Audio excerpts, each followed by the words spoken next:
var rek. Səsim yaxşı düşür də yəqin. Reki bas, söver. Normal görünür əmə. Əlbəttə yaxın yox da. Dostlar, rəsmi statistikaya görə Azərbaycanda nə qədər? Şimdi 200. Hə, sizə getdik. Bir dənə birinci oy eləyəcəm. Buradan biri at tezdə getdi. Oy.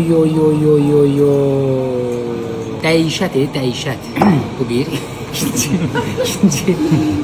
Adi broilerdi de yalanım eləmə. Saç sobatdı mənlə belə. Videoda video. Bu zurna o belə.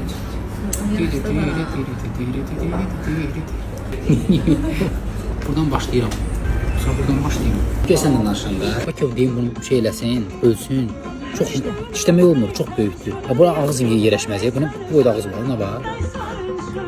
Ya bu nədir? Bunu məndən tək tartışdım aparım. Çöldən çox baha görünür. Amma içərisində qiymətlər o deyil, normaldır. Güləyə bax.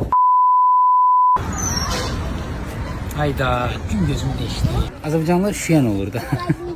Hər ehtimalı qalın geyinmişik, pişirik. Bakıda lülədən hazırlanıb. Lülədən hazırlanıb yox. Tərkibində lülə var. Lülə sözü çox pisdir.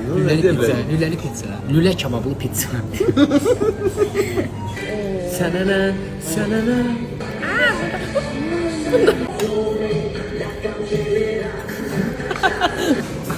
Qurbatsız oldu. Haydi sen Rahil'de bunu ver. Burnumuzdan geçelim. Neyse Reşat geldi. Reşat'ın ayakkabısı var. Maşın gəlir, signal verir. Bibi. Yandım ana yandım. Aman yedi mən şimdi böyle. İkisi birden.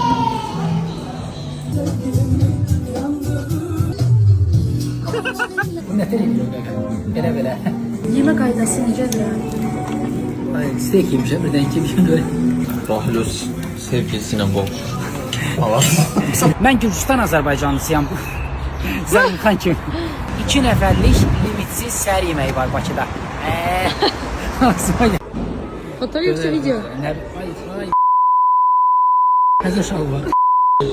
Zəhərə dönmüş təzə şal var. Çox sağ olun. Konişi var. Təşəkkür edirəm. Allah köməyiniz olsun. Allah balanızı saxlasın.